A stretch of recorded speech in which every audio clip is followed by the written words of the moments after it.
राज्य में रास्ताघाटर उन्नति आसिब स्वतंत्र नीति ए नीति अनुसार राज्य में वार्षिक 15,000 किलोमीटर सहित 5 वर्ष निर्माण हो 75,000 किलोमीटर रास्ता एसत रास्ता कड़े निर्माण हो यूटिलिटी कॉरिडोर ग्रामांचल में जमी अधिग्रहण पर अर्थ व्यवस्था रहा सहित नियमित रास्तार स्थिति जांच मरामती भी व्यवस्था हो रास्ता दुर्घटना एड़ाइवाई नीति में रहिब स्वतंत्र प्रावधान।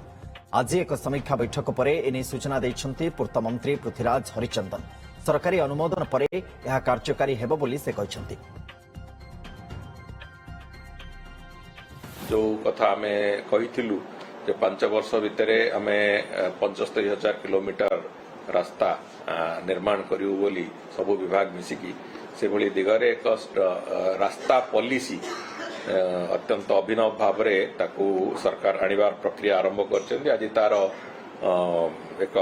शेष समीक्षा बैठक थिला समस्त इंजीनियरिंग विभाग एवं समस्त तार प्रमुख माने समस्त बसिकी ताको गोटे स्थिति को आनिचंती एवं बहुत शीघ्र से तार सरकार शेष अनुमोदन पाइले से रास्ता पॉलिसी थर इम्प्लीमेंटेशन हबो रास्ता तैयारी नुआ रास्ता तैयारी एवं सब प्रकार टेक्नोलोजी रो उपयोग एवं पुराना रास्ता एवं ब्रिज गुड़िकर गोटे रूटीन मरामती ठू आरंभ करिकी